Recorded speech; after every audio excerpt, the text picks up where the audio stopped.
Hello. What did you think of Vaxxed? Well, I mean, I have a true passion for children with autism. And my husband Do you have a child with autism? Well, that's an interesting question. About 3 years ago, my grandson started seeming like he was getting like more and more disconnected, and I noticed these just subtle things, but he just wasn't. There was just something not right about him.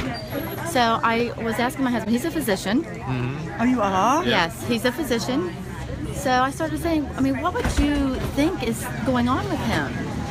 And, he's like, well, I'm really not sure, I definitely see what you're saying. So I started studying. And I've been studying for 4 years now, autism. I've been studying vaccines. I mean, you can pretty much say I'm obsessed with it. And, I just want to help. I really am avid about getting on board and getting this message out. And even the way that he is a doctor now what has kind of completely doctor changed. are you? I'm an emergency room physician, and I've seen a lot of kids that's come in after having vaccines that's had seizures, and even to the point I believe that sudden infant death syndrome has been misdiagnosed, and I think it's probably vaccine injury in some cases.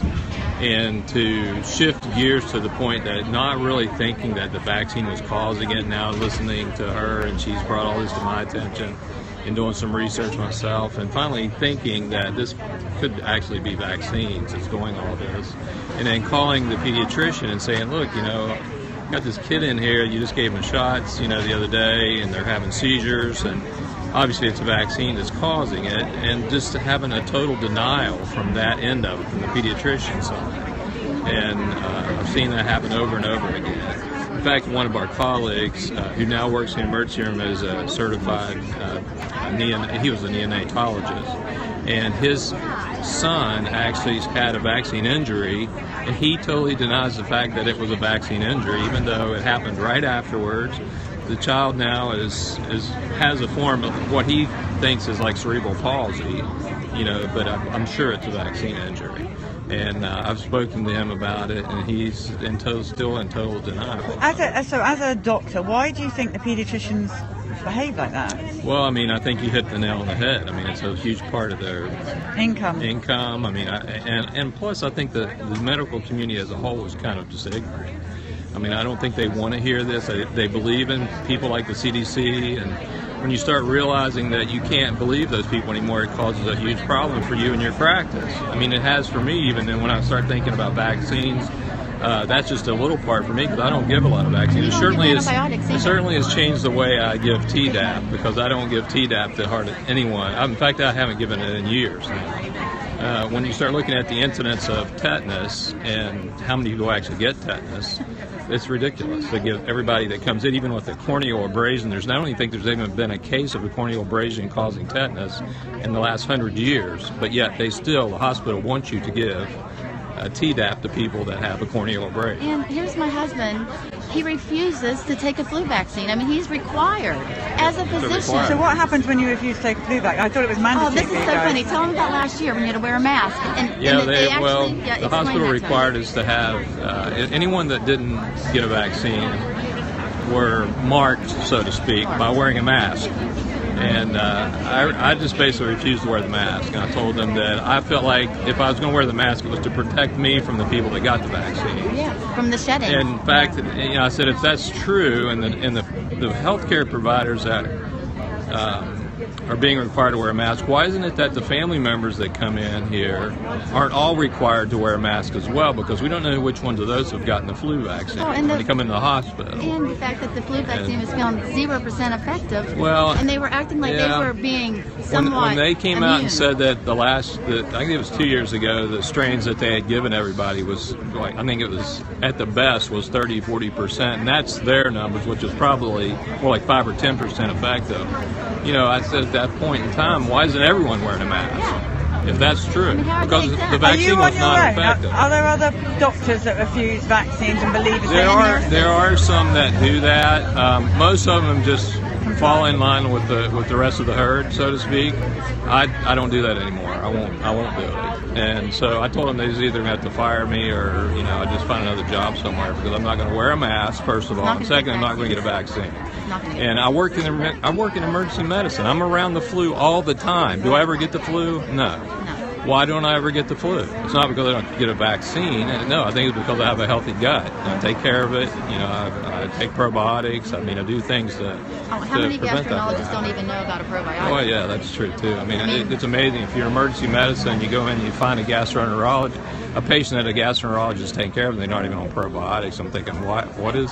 When you were at medical school, how much did you get taught about vaccines? Very little. Very little.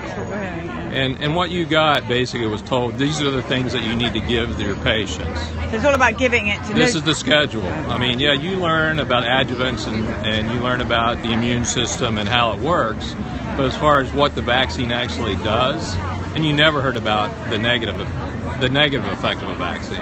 Never. And this is my question, is let's talk about adjuvants. Let's talk about the unnatural way that you assault the system with an adjuvant like peanut oil. My son has a peanut, the allergy that he could die from a peanut, and I truly believe it's from an adjuvant they used in a vaccine. Yeah, we did some study on that, and I think it was called adjuvant 19 or something or 16 or 19. I'm not sure which it is now, but it was made from peanut oil, and it was put into the vaccine as an adjuvant to help to make it work better. Yeah.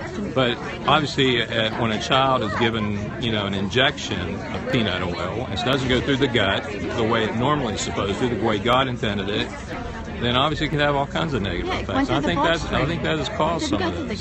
So what did you think of the film, Vaxxed? What did I think of it? It certainly reinforced a lot of the things that we've been studying and my wife has been bringing to my attention. It's caused a huge dilemma for me, obviously, in the medical field, because now I'm starting to question a lot of the things that we were taught in medical school, first of all. And then secondly, it's also starting to just make me wonder about the CDC, all the people that send all the information to the physicians. Certainly, I think pharmaceuticals are heavily involved in the medical education portion of what we get, and it causes a problem.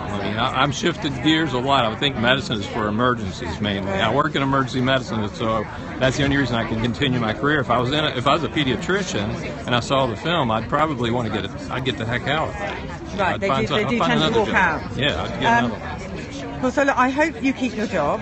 No. But if you don't, just let us know where you're practicing, and you'll have every family of an autistic child coming to see you. Well, thank you. Please know, you will never be alone. No, and, I understand that. Right. People and I'm really glad. appreciate your honesty and your bravery, because you are brave. Well, you're looked at you got a third eye on your head when you go to a medical meeting and you say, "Hey, I think these vaccines aren't good for us."